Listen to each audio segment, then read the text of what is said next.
would be institutionalizing their protection instead of dealing with them on a case-by-case basis, getting around the problem that some obtain refugee status and others don't, and this would also secure them from forced returns. Also, as nearly 75% of defectors are female, many of whom are being trafficked and sold into prostitution or forced labor, it is necessary for neighboring countries to adopt common and concerted anti-trafficking measures, dealing specifically with North Korean defectors. Once there is a legal term for defectors in third countries and they are not forced to hide, it will be easier for NGOs to reach North Koreans in need of assistance. This brings us to our third topic on how civil society can help improve the plight of North Korean defectors. I will quote the UN Special Rapporteur to the DPRK, who calls for the, and I quote, humane treatment of all who seek refuge, bearing in mind the need to address their psychological and other needs by means of providing effective support systems complemented by constructive interactions with local communities to enable asylum seekers to adapt to the new social setting.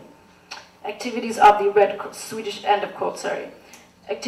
Swedish Red Cross Youth is one example on how civil society can contribute to a more compassionate and humane reception of refugees. They also provide lectures in school to spread knowledge about human rights and international humanitarian law, and this is aimed at increasing humanitarian attitudes in young people through increased knowledge about migrants, asylum processes, and international humanitarian law. And it is in line with what Min Kyung suggested on the role of teachers in education. Many of these activities bring to mind what organizations like Peace Corps and other organizations in South Korea already are doing, and I think these positive efforts should be encouraged and expanded so that even more defectors in need of support can be reached, and so that more volunteers can be recruited. And this in turn brings to light how important communication is. Again, there is a lot to be done and said, but since I'm running out of time, I'd still like to thank you for participating today. Thank you. 감사합니다. 이제 한국에 와서 그 소가나에서 한국어를 어학 연수하고 있는 이민이라고 합니다. 제 발표 그 제목이 중국 임금과 민주의 시각으로 북한 우구조 난민 문제에 대한 재검토. Rethinking the North Korea refugee problem from the perspective of democracy and human rights in China. So we've gone through a lot of the specific and in detail things, and I'm going to jump out of everything and focus on something more abstract. Because traditional wisdom and current thoughts have given to the North Korean defector problem is international relations problem. But this is the basic approach we have towards this problem. But I'd like to suggest we have another approach, that is consider this problem as a result of the non-existence of democracy in China.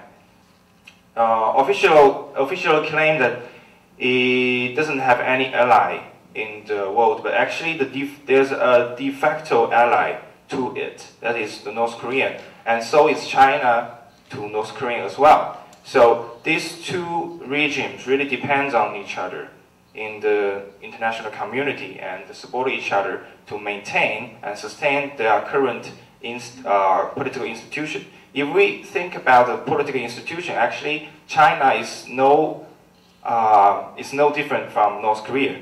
So the abuse of human rights of North Korea, 북한의 문제는 한국의 문제다. The North Koreans' problem is the South Koreans' problem. I would like to continue to say that Chinese problem is also a South Korean problem. Yeah, so I would like to wrap up my presentation here and leave more time for interaction. Yeah, thank you. 그래서 그들을 NGO 단체가 노동조합에 협력을 해서 탈북자를 도와준다는 것 자체가 오히려 더 위험한 발상이지 않을까 그런 생각도 들고요. 탈북자들 자체만으로의 자기들이 힘을 모을 수 있는 기구를 하나 만들어서 강력한 힘을 발휘할 수 있는 어떤 힘 있는 말이 나와야 되는데 전혀 공론화되지도 못하고 서로의 이익 때문에 첨예하게 대립하고 있는 것밖에 저희 한국민으로서는 보이지 않거든요. 이에 대해서 어떻게 생각하시는지 궁금하고요. 어떻게 앞으로 방향을 나갈 건지도 궁금합니다. 중앙적인 기구를 만들어가지고 강력하게 하면 더욱더 빨리 될 수는 있겠죠. 하지만 그 조직이 북한 주민들한테 얼마나 힘을 가할 수가 있느냐가 더 중요한 거죠. 아직까지 한국 사회에 깔려있는 그런 문제들이 존재하고 있기 때문에 그런 문제들 해결이 안 되는 문제점에서 탈북자들의 얘기가 어느 정도의 선까지는 미치지 못한다는 거죠. 학력이 인정되고 인맥이 인정되는 그런 사회에서 탈북자들의 목소리가 어느 정도까지 갈 수가 있냐라는 것인데, 제일 중요한 건 그런 속에서 탈북자들은 일을 하고 있다는 거죠. 그래서 탈북자들이 들어왔고 탈북자들 목소리를 냈기 때문에 지금의 북한 인권이 약간 상정이 됐다고 저는 생각을 합니다. 그러나 그런 기구를 통해 가지고 상정하는 것보다 각자의 일을 통해 가지고 더 활발하게 각자의 영역에서 일하는 게 더 중요하다고 저는 생각하고요. 그래서 난 탈북자 단체들이 40, 50개뿐 아니라 더 많이 생기기를 저는 바랍니다. 일을 더 열심히 한다면 더 열심히 해가지고 앞으로 인권 문제나 탈북자의 문제를 더 상기시키는 방향으로 가야 된다고 생각합니다. 제일 중요한 건 북한 인권 문제가 정치적으로 농락이 되는 게 제일 싫은 겁니다. 거듭 여러분들 오늘 이렇게 긴 시간 이렇게 꾸준히 이렇게 경청해 주시고 열심히 토론해 준 부분에 대해서 감사의 말씀드리면서 이렇게 저희 말을 마무리 짓겠습니다. 감사합니다.